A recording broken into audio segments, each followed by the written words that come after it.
Welcome to the first episode of Our Vices, introducing you to our vice presidents by specifically focusing on their time in office and answering 3 short questions.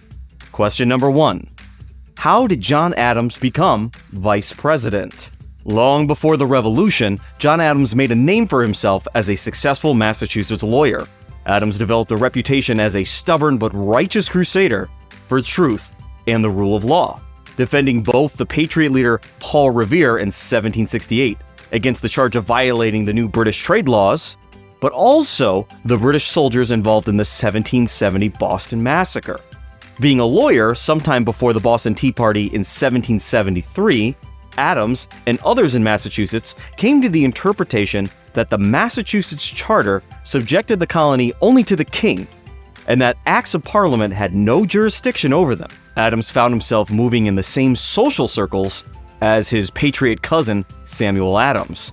And by 1774, he was chosen by the Massachusetts legislature to represent the colony at the First Continental Congress, along with some other folks. Skipping ahead a bit, Adams organized a 5-man team to draft the Declaration of Independence and appointed Thomas Jefferson to write the document. When Jefferson asked why Adams himself would not be the writer, Adams, among other arguments, declared, "I am obnoxious, suspected, and unpopular." During the Revolution, Adams served as commissioner to France, ultimately being quite frustrated with the French for not committing their navy to a planned decisive victory over the British that would bring them to the negotiating table. Adams, being far more abrasive than Ben Franklin, was informed that the French would no longer negotiate with him, and he promptly left for the Dutch Republic. While there, the French and Americans scored a decisive win at Yorktown in the fashion of, and with the exact result John Adams had speculated. He was vindicated. Then, because of these events, the Dutch agreed to loan the United States a large sum of money and recognize the U.S. as an independent nation. Oh yeah, then Adams led the American delegation that ended the war with the signing of the Treaty of Paris of 1783. The United Kingdom recognized the United States as an independent nation, and Adams became our first ambassador to Great Britain. While back in the States, the 1780s wore on, and the politicians involved in the Confederate Congress appeared inept and weak. These conditions made it very difficult for any of our politicians to appear competent or nationally viable as the head of the new executive branch, which was devised at the Constitutional Convention, originally intending to revise the Articles of Confederation, turned into creating a whole new government altogether. And who would lead this new government? General George Washington, the unifying figure of the Revolution, mostly refrained from politics after the war, sometimes giving advice when asked, usually sound and level-headed in nature. Washington emerged as the natural president of the Constitutional Convention, and, as we all know, he became the first president of the United States. Similarly, Adams, not mired down by domestic politics, built a stellar record as a diplomat, which we've discussed. Also, even as a young nation, we were aware of the cultural divide between the northern and southern states, as Washington was a southerner. As a show of good faith in the new Constitution, many assumed it would only be proper that the vice president be a northerner. In an election like none other, 69 electors from only 10 states were given 2 votes each. The votes would have to go to 2 different people. It was assumed that one of these votes would go towards someone from your own state, while the other vote would have to go to somebody from a different state. And in our original system, the vice president was the person who received the second highest amount of electoral votes. Just imagine how that would have worked. Think about any election you want. Let's go to 2008. The president, of course, would be Barack Obama, and then our vice president would have been John McCain. The 12th Amendment would resolve that issue in a couple years from our timeline. Anyway, Alexander Hamilton, fearing that Adams might accidentally tie with Washington, is known to have encouraged several would-be Adams votes to be cast for another candidate. Nonetheless, Adams received 34 votes to Washington's 69. John Jay came in a distant third with only 9 votes. John Adams was the clear vice president. Question number 2. What did John Adams do while in office?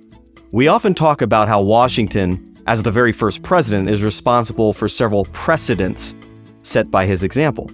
Adams became the very first vice president, a job with even less of a description in the Constitution than that of the president.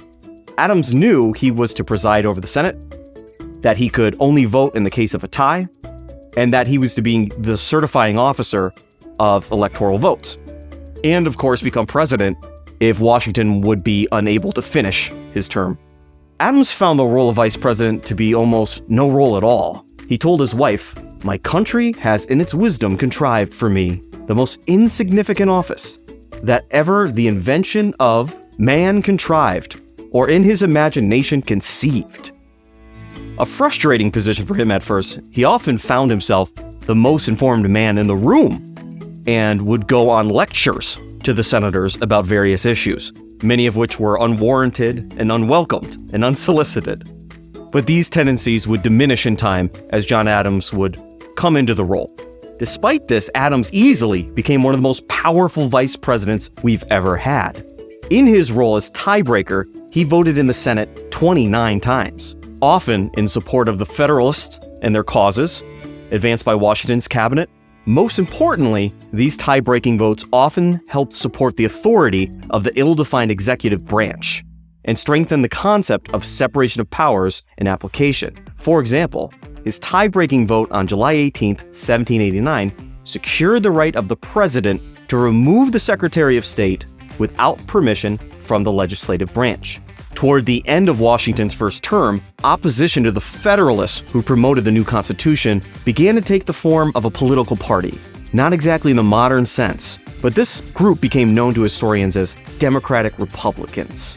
And sometimes more specifically at this early time, the Anti-Administration Party, a loose continuation of the Anti-Federalists. During the 1792 presidential election, Washington was a lock.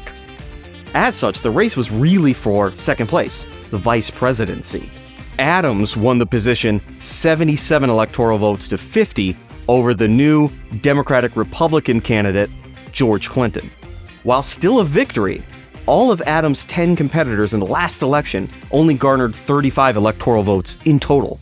This was a clear sign that the opposition to the Federalists was beginning to coalesce around a nationally viable candidate. Adams personally saw no threat in Clinton and perhaps underestimated the anti-administration faction that would hinder his future presidency. Washington initially consulted Adams on many matters as his vice president. The two men were often like-minded on issues, agreeing the U.S. should maintain a position of neutrality between France and Britain, thus keeping us out of a war with either, hopefully. However, Washington politely pushed Adams into his outer circle, making it clear the VP was not part of his cabinet. And Adams, to his credit, grew hesitant to provide advice or recommend appointments, seeing himself as more a part of the legislative branch. While remaining politically distant, the two men and their wives often socialized publicly and visited one another on occasion. John's wife Abigail moved back to Massachusetts during Adams' second term. Adams had to cut his expenses and chose to live a simpler life, moving in with the Secretary of the Senate and his wife. Without Abigail, John became more social, stave off loneliness, and he was known for his walks around town and his surprisingly polite conversations, despite his earlier reputation. This would help him later become president. Even so, while vice president, Adams became unhealthy, and the stress of the job began to take its toll. He developed a tremor in his hands, which worsened with stress or anxiety. At times, he could only write using one hand to hold down the other. Adams wrote to his wife, Abigail, "My eyes and hands and nerves are almost worn out." Naturally, as the national conversation turned to Washington's eventual successor, Adams was often asked about his ambitions. He once wrote, "The second place in Rome is high enough for me." But, as he did when first running for vice president, he let it be known that he would reluctantly be open to being elected president. Despite his protesting, Adams clearly considered himself heir apparent. At the time, it was unseemly or improper to campaign for yourself or appear too eager to obtain a position of power. To use a modern term, people were weary of candidates who appeared thirsty. Your friends and supporters would campaign for you and write letters and garner the votes, and you would remain aloof. The details of the 1800 election are actually going to be part of our next episode, as now we'll be moving beyond Adams' vice presidency and to the vice presidency of another. As such, we have arrived at our last segment in the episode, identifying the legacy Adams left behind as our first vice president. Some of these might sound redundant.